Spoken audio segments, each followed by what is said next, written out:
now it's time we talk about the Constitution for a second. I mean, tomorrow is the 4th of July, and I forgot to, off the top of the hour, wish everybody a happy 4th of July. And now we're going to talk about, again, the Constitution. And obviously, everything is a little more liberty focused in this stream tonight because of it's 4th of July. Why not? Liberty focus. Yes. Okay. First case. So if you have been living under a rock, then to bring you up to speed, the Supreme Court ruled on 3 controversial rulings on Friday. They shouldn't be controversial, but they are. Now, the first one, affirmative action in college admissions. So they ruled that you cannot use race as a legal basis to discriminate and admit students to school. So what happened here is, so they took Harvard. Actually, it was 2 cases, 2 separate cases, but they talked about it because the way that the admissions process works is that it's not based on fairness. It's based, they weight skin color, and that would be discriminatory based on the Equal Protection Clause under the 14th Amendment, which says that you cannot discriminate. Like, everybody has to have equal rights, and so everything should be equal when, like, you can't discriminate based on race, so you can't discriminate against Asians or white people either when it comes to admissions into schools. And so Harvard was one of them. And so the ruling was interesting because it did it showed what Harvard's admissions policies were, and that was actually another tweet that I had right above this. So when you look at Harvard's admissions policy, so if you see the academic docile is over here on the left, and when you look at it, you say, so a 10 is a very high performing individual, right? They're like the top of their class. Everything matches up. So basically, if you have a 4.0 or above, I didn't go to a school where they gave above, but and you had like a very like top like 1% SAT or ACT scores, like this is what they looked at. That's the top docile, and then it goes down by basically what your performance would be. So if you were within the top docile, you had a 15.3% chance of getting admitted to Harvard. Or they said that only 15% of those would be admitted to Harvard. This is where people get confused. If you are Asian, you only have a 12.7%. That is the lowest of all. So Asians actually have a harder time getting into universities than white students. African Americans, if you're in the top docile, 56%. And Hispanics is 31.3%. Now, think what's really interesting. So, go down to the 4th docile. If you're Asian, you are pretty much no chance of getting in, 0.9%, right? Whereas an African American in the 4th docile has a better chance of getting into Harvard than an Asian American in the 10th docile. And actually, when you look at it too, a Hispanic in the 6th docile has a better chance of getting into Harvard than an Asian American in the top docile. And so I saw somebody tweeted back at me when I put this out there, and they were like, well, if you actually look at Harvard's admissions and stuff like that, well, here's the issue. When Harvard puts out their admissions, yes, more white people get into Harvard than any other race, but there's a higher population of white people. I mean, white people are the highest population in the US. And so when you actually look at the admissions rate, it's a little bit skewed off that fact, based off of population size. But here's the thing.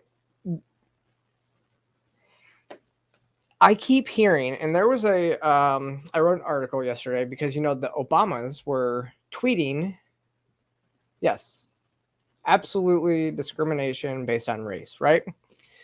So I got I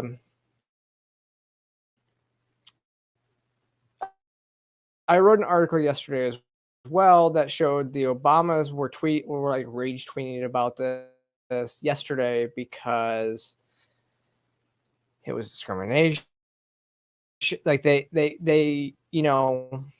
but Michelle Obama in her it was Joy Reid said this as well. In her first semester, people would say that I only got there because of my skin color. And that was wrong.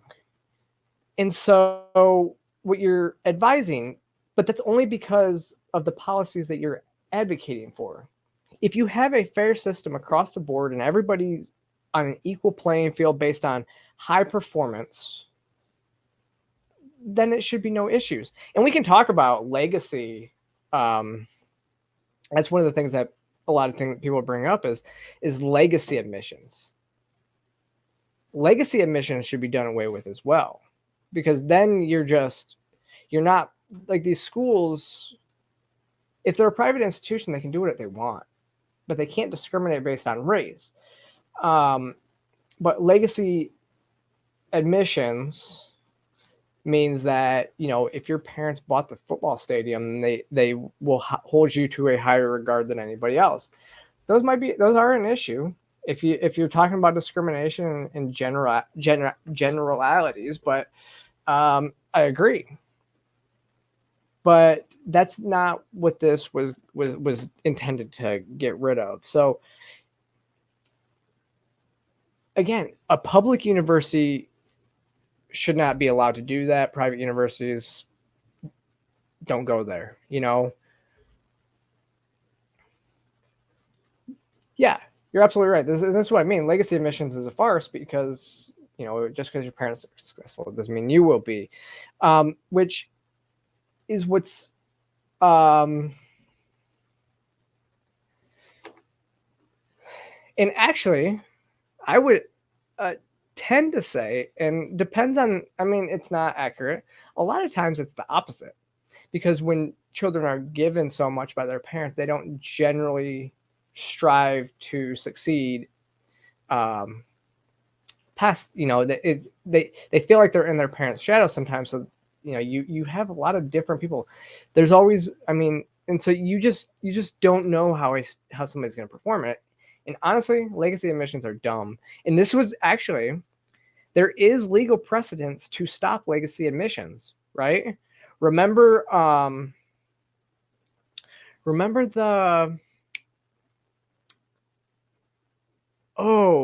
it was when all those celebrities, I forget what the scandal's name was, but it was when all those celebrities basically paid the university to have their children admitted when they weren't qualified to be admitted. Like the one person from Full House got caught up in this, and there was a lot of that.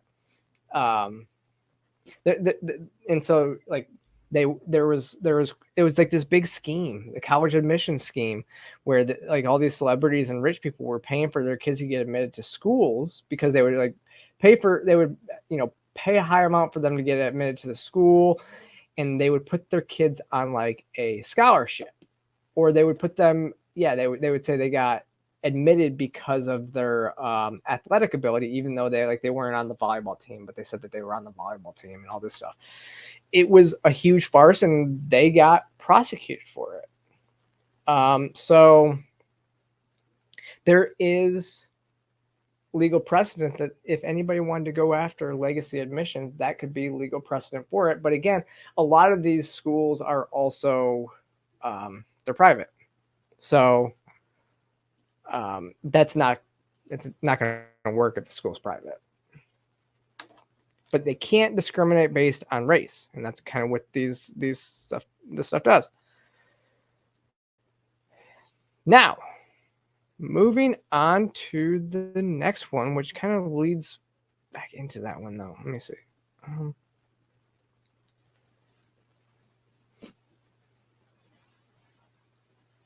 Trying to remember what I have. Yes, Lori Loughlin, Felicity Huffman, and William H. Macy's kids got, they were all wrapped up in that.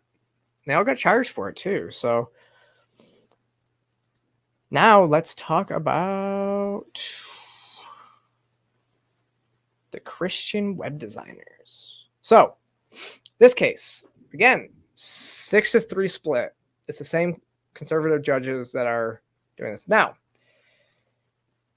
this was a case of a Christian web designer that says she couldn't host gay weddings on her site. Like, she couldn't design the weddings for she couldn't design the websites for these LGBT weddings. And it was basically the cake baker situation all over again, where they wanted her to, use her creative skills to create these designs for their wedding. But she's a Christian, doesn't believe in gay marriage, so she decided not to. It's a complete violation of her First Amendment rights. Look, and it's really funny watching a lot of the lefties melt down on Twitter, because they say, they're all like, well, now I can just go and discriminate against people and I'll start my business and, no conservatives allowed. And it's kind of like, okay, and like, that's the point. It's fully the point. Like, any private business should be able to deny service for whatever reason they say fit. I don't know why anyone would want to force a business to take their money that doesn't want it. Why would, as a trans person, let me ask you this, and I don't know her background, so I don't know if it's, again, I just know that she's a Christian baker or she's a Christian designer. I think an atheist should get that same decision. I think anybody should get the same decision. Yeah, Brad wrote an article about this, and I've seen a lot of libertarians and conservatives like, yes, you can discriminate. It's your private business. I believe fully in private property rights. So leftists are kind of like, I'll just create this business. Like, yeah, so okay, I don't want to go to your business if you do this, right? As a trans person, if your business does not want my money, you don't want to uphold, like, you don't have the same values as me, I want to know. So this is not directed at her, because again, I have a lot of Christians who I know and respect me, but they disagree with gay marriage. There's Christians out there that, they say because of their faith that they don't feel comfortable using like she, her pronouns for me. And I say that's absolutely fine. Like, if you want to respect me, you can just use my name, and that's absolutely fine. I don't worry about that stuff because they ask me. But if you're a bigot, so again, people always ask about race. If you are a bigot, if you're a racist, I personally do not want to give you my money. I don't want you to hide the fact that you're a racist. I don't want you to force you to hide the fact that you're racist so that you take my money. I want to know who the racists are so that I don't go support them. Period. Like, it's free speech. This is the same thing with free speech. You bring bad ideas to light, and it's the best disinfectant for it. So I don't want to support your business if you don't want me there. I don't want to support your business if you don't have the same values as I have. Period. This is why I use the free market solution for just about anything, because a private property owner has the right to do with their property as they please. This goes for websites. This goes for everything else. I can talk about this even when it comes to like the trans issue. There is a person who is creating a female app that it's for females only. No trans people allowed on this app. It has facial recognition software. Will not allow trans people. She's being sued because it's discriminatory. I'm going to put that in quotes. It's discriminatory against trans people. It's discriminatory against males. I believe she has every right to do that, and I'm not going to try to force her to allow me to use her app and then take my money. Not going to do it. She has every right as a private property owner to do that. It's the same with the gyms that are female only. There's female only gyms across the country that they exclude trans people. That's fine. Don't care. Don't care. I just won't go there. I don't want to force you to take my money. Why would I force you to take my money? Like, you don't like me. I don't want to support you.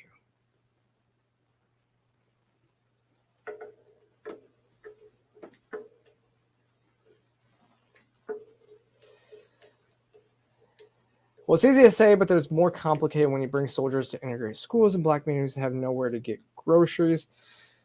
Do you think that in 2023 that there are that many racists out there that would deny anybody, the chance to get groceries, schools? And this is also a difference between private property and public property. Okay. Public schools are very, very different when it comes to this matter because it's paid for with our tax dollars. It's not a private property matter when it's a government facility. That's why I talk about the bathroom issue. I always say that a private business has the right to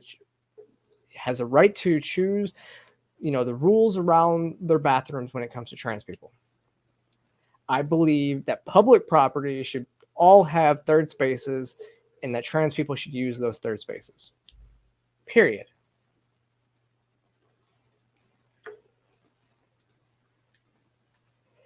I disagree with this web designer, but she has the right to do it. I agree, Sarah, you don't need my money then. Exactly. I don't want to give you my money. It's kind of like what we did with Bud Light. It's the same thing as a boycott. Don't take my money. I don't care. I'll drink Yingling.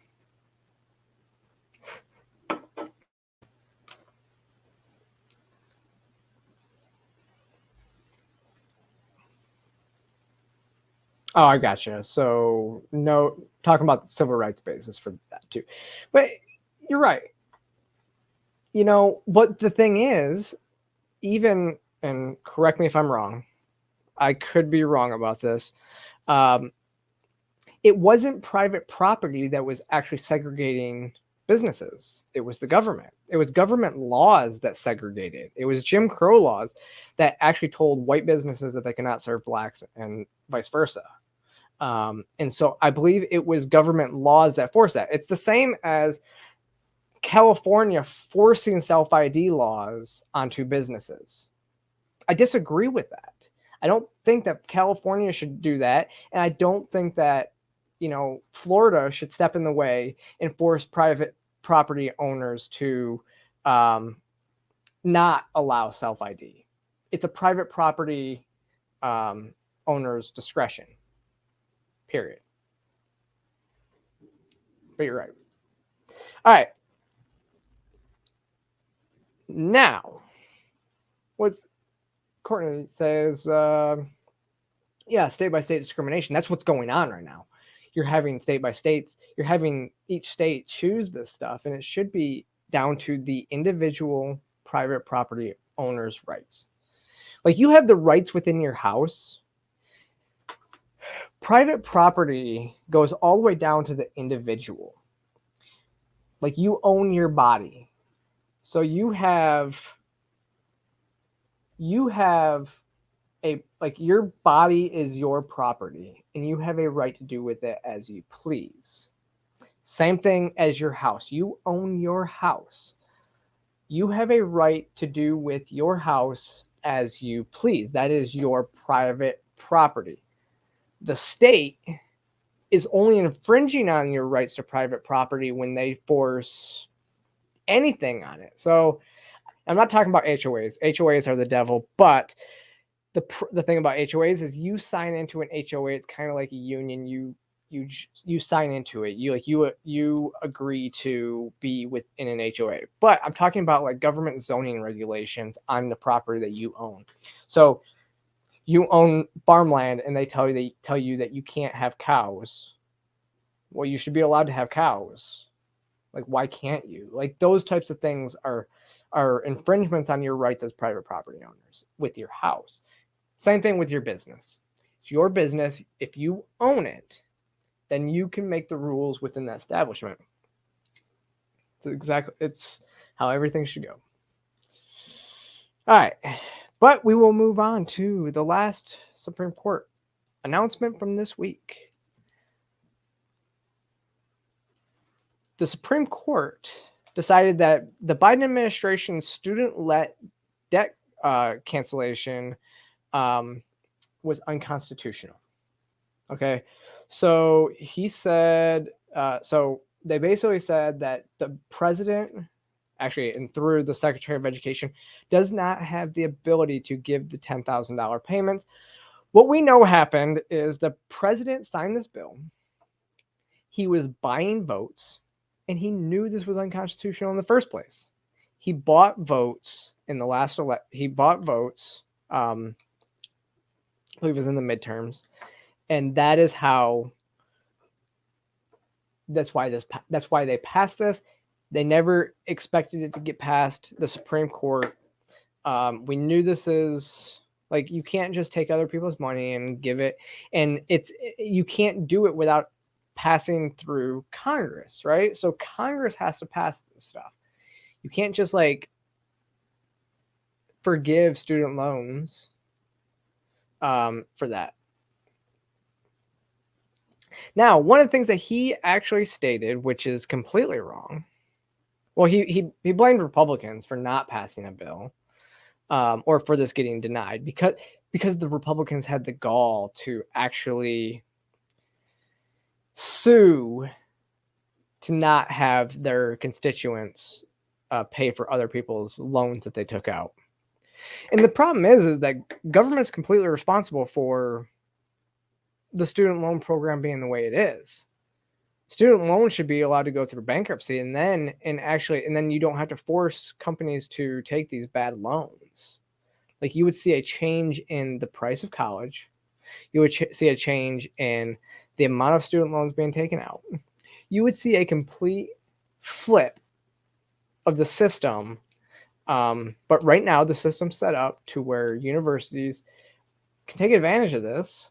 The banks take advantage of this because the government will back these loans, and you cannot forgive this debt through bankruptcy.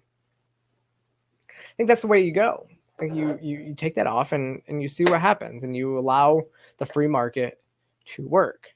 So, biggest problem he did is say that is try to compare it to the PPP, right? So, which was the pandemic or payroll protection plan under the pandemic loan program. So basically what it was is, during the pandemic, they gave money to small businesses so that they could keep their operation, like they could still pay their employees during the pandemic so that people weren't going homeless. So it's awful. It's just like comparing apples to oranges, right? You tell people they have to stay home or else they get, fined or whatever. You tell them they can't work. Tell businesses that they have to shut down because of the pandemic. And then in order to kind of meet so that they can make ends meet while you do that, you give them money. The easier solution would have not been to close the economy down in the first place. Then you wouldn't have needed the PPP loans. So again, it was the closing down. It was the pandemic, like the whole reaction to the pandemic, that caused the PPP loans. The people in businesses, they didn't choose to take out a loan from the government and you're just going to forgive it. You force them to. Now, I don't agree with spending government money, but if the government forces you to shut your business down for a period of time, then you know what? They should probably make it right. And I'm not for, increasing size of government spending. I wasn't for shutting the economy down though either. It's such a blatant misdirection of what actually happened. I'm telling you, I can't. And basically he announced that the president announced that he's moving ahead. He's going to do this on-ramp repayment program. So like you pay what you can, your interest is still going to accrue, but it's going to continue. It's going to go up. And if you miss a payment, then it's not going to hurt you. That's just going to put borrowers in a even worse place. Like this isn't going to pass. So it's just going to put borrowers in a worse place financially as things go on. But here we go. Because I mean, think about on an $80,000 student loan. What is it? I don't even know what the percentages are because I don't have a student loan. But you pay student loans, and you're just going to accrue interest. So I mean, you could have another $40,000-$50,000 debt added on to it by the end of the year, and you think that's a good idea? I don't think so. I think that you should allow these people to go through bankruptcy. Absolve it in bankruptcy. That's what bankruptcy is for. But again, it's the Frank Dodd. Was it Frank Dodd? They basically force these companies to accept these students and to promote these high risk loans. Just like it was Frank Dodd that forced mortgage lenders to give bad loans that led to the 2008 crash of the housing market. The only difference here is that they can't forgive this, so that these student loan lenders are just like, okay, cool, but it's not good. What was really interesting was this. Like I said earlier, we know that the president said like why he did it. He bought votes, and it said, "Why did you?" One of the reporters actually asked him and said, "Why did you give millions of borrowers false hope? You've doubted your authority here in the past," which he has. He's literally said that he did not. And actually, they used Nancy Pelosi's words in the ruling, which she had said the president does not have the authority to do this. And then so when they said, "You've doubted your own authority here in the past," he said, "I didn't give anybody false hope. It was the Republicans who snatched away that hope." No. You gave them false hope because you knew that this was unconstitutional. Yeah. So, but what's really interesting about this one, so this is kind of funny. So I tweeted this out. I'm scared for the state of, law, like lawyers in our country coming up, because law schools across the country have melted down over basic fundamental rights. Like, so Boston University, their law school, they encourage students to seek therapy after these Supreme Court rulings that we just talked about. So they said, basically they told everybody that as a reminder, BU also offers a number of wellness resources that are willing and able to help students navigate these times, in an email that talked about the Supreme Court rulings against race-based administration, student loans, and the Christian web designer cases. So basically they're like, we know this can be hard for you. So here's our resources, go seek out our resources if you can't deal with this. Even though you're a future lawyer and you should understand why these cases were settled the way that they were. This is, kind of the basic of constitutional law, the basis of our system that you're learning in college. It should be pretty easy, right? But it's not the first time. I mean, this is what we started to see in the last year. So if you remember, in March, Stanford Law School shouted down a Fifth Circuit Court of Appeals judge, Kyle Duncan, as he was talking about free speech and saying hate speech is free speech. And they shouted him down. And actually, the DEI coordinator there actually got, I believe, fired or suspended. I know that they at least got suspended at that time while an investigation was happening, because of the event. And the students that were involved in the shouting down actually had to go to First Amendment courses about why the First Amendment matters and everything like that. And they did apologize to Judge Duncan. But in October, it was the James Ho from the same Fifth Circuit Court of Appeals who said that they would no longer hire from the Yale law firm because that everybody at Yale Law School, Yale is a closed and intolerant environment. And I forget what sparked that one. Oh, because over 100 students attempted to shut down a bipartisan panel on civil liberties. That includes people like, drawing blanks tonight, sorry. But it was a pretty bipartisan panel from what I saw on that. Yes, exactly. And this is exactly what I was talking about even earlier when it came to the I prefer hate speech to be free because it allows a nasty person to show who they really are. It's the exact same thing I talked about earlier when I talked about private property rights. I fully agree. I support all of that. I support individual liberty. I support private property rights. But then in February 2022, Georgetown law students demanded Professor Ilya Shapiro be fired after stating that nominees for the Supreme Court should be based on merit and not race. And think about this. Think about how racist people are when they think that, minorities need special treatment in these areas to get admitted into schools. It's a racism of low expectations. And I'm not going to talk too much about race, but that's really what it is. And when you see this stuff, it's like, we're not the ones being racist when we say that it should be equal across the board. That's what equity is about. This is what they don't like, is because this erases their equity. Diversity hires and diversity admittance is what equity does. It doesn't make things equal because it's not equal outcomes for equal